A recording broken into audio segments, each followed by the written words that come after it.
Membahas kesehatan memang tidak sepopuler membahas kemelut 349 triliun rupiah yang sampai saat ini nggak jelas mengapa bisa terjadi dan tidak ada tindakan tegas pejabat dan negara mau diapain. Malah saling serang antara sebagian anggota DPR dengan Pak Menko Polhukam, Pak Mahfud MD. DPR nggak mau dilanjutkan kasus tersebut gitu ya, maksudnya menekan Pak Mahfud ya. Yang mana kalau orang normal dan sehat pastilah mendukung Pak Mahfud untuk buka-bukaan. Namun Kemenq agaknya above the law, di atas hukum dan kebal hukum, dilindungi dengan yang tertinggi atau dilindungi secara berjamaah, sehingga Pak Mahfud jadi terlihat man against the world, manusia yang melawan arus sendirian. Enggak Pak, kami mendukung Anda. Juga ada lagi yang menarik, 7 kegagalan Pertamina kelola keamanan dan suplai migas. Pejabatnya juga kebal hukum dan anti hukuman, entah karena pejabatnya teman dekat yang tertinggi. Yang jelas terbukti 7 kebakaran dalam 3 tahun ini adalah masalah kronis yang juga tidak menyebabkan pengelolanya yang tertinggi di atas bertindak. Ada 7 kali kebakaran kilang. Pejabat Pertamina, pejabat Menq adalah orang-orang pejabat strategis negara yang sudah divaksin kebal hukum dan kebal dari pemecatan.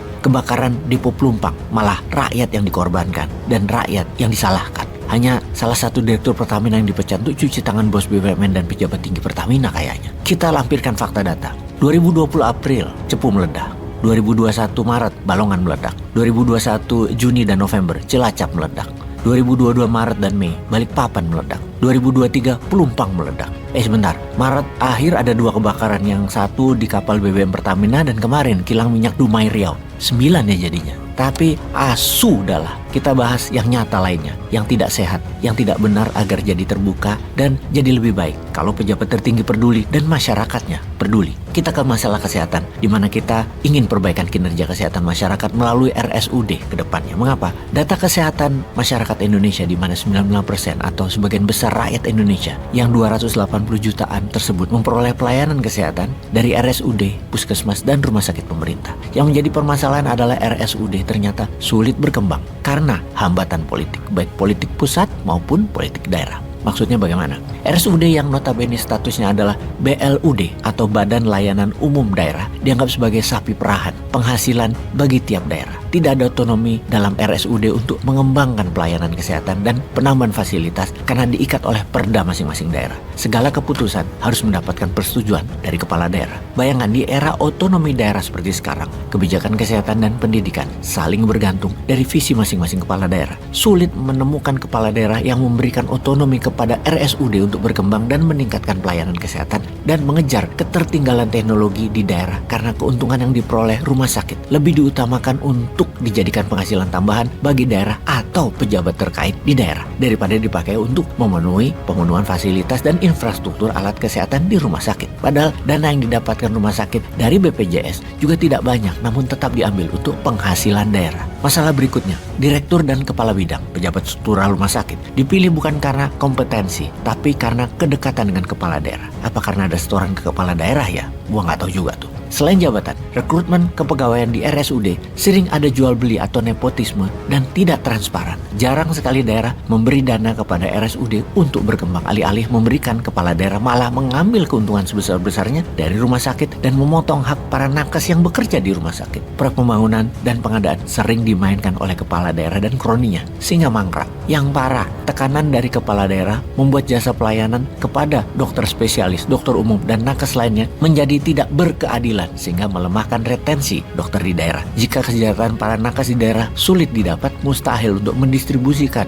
para nakes ke penjuru wilayah Indonesia. Dampak dari para dokter atau nakes yang tidak mendapatkan penghasilan cukup di rumah sakit daerah atau di RSUD, mereka mencari tambahan penghasilan di rumah sakit swasta dan tidak fokus mengembangkan layanan kesehatan di RSUD masing-masing. RSUD punya masalah manajemen keterbukaan, tidak ada transparansi dan kelolaan keuangan di rumah sakit umum daerah tersebut, berbeda dengan rumah sakit swasta. Dokter di RSUD tidak tahu berapa jasa medis, jumlah pasien, dan jumlah tindakan yang dikerjakan beserta tarifnya karena tidak transparannya data yang diberikan oleh RSUD tersebut. Anda pasti terkejut ketika saya ke Kudus, di mana kita bisa membaca data bahwa penghasilan asli daerah PAD tertinggi dari rumah sakit. Kedua, baru dari pasar. Juga di banyak daerah Indonesia lainnya, RSUD adalah penghasil PAD tertinggi di wilayahnya, alias uang dari orang sakit. Lalu apa solusinya? Newman itu mengkritik, tapi selalu ada solusi. Nomor 1 adalah perlunya adanya peraturan yang mengikat kepala daerah agar tidak menjadikan rumah sakit daerah sebagai penghasilan pendapatan bagi daerah. Kemudian memberikan otonomi agar RSUD berkembang dengan memberikan anggaran anggaran APBD sekian persen untuk kemajuan rumah sakit daerah, puskesmas di daerah tersebut, serta standarisasi pembayaran tarif bagi nakes. Bukan terbalik seperti saat ini, yang sakit diperas untuk keuntungan pejabat. RSUD dan puskesmas tujuannya bukan profit, tapi masyarakat sehat dengan cara murah. Sungguh, sekarang ini mahal biaya kesehatan yang harusnya bisa murah, bahkan gratis tersebut. Intinya ke depan, jangan jadikan kesehatan sebagai sumber pendapatan daerah dan pejabat daerah. Banyak sumber lain yang harus dijadikan potensi pendapatan daerah, seperti potensi alam sekitar untuk wisata, peningkatan hasil bumi dioptimalkan, bangun dan kembangkan pusat-pusat wisata, olahan hasil pertanian, hasil modifikasi olahan atau turunannya. Kita bisa melihat terobosan di Wonosari, Gunung Kidul, yang mana daerah tandus dulu miskin, sekarang jadi kaya karena jualan wisata dan alam. Begitu juga Banyuwangi, banyak menggandeng investor dengan kemudahan berinvestasi di sana. Kita kembali ke topik kesehatan daerah. Yang jadi pertanyaan orang awam sekarang adalah bagaimana hasil dari orang menderita itu kok digunakan untuk orang sehat? Situ sehat, wahai pejabat.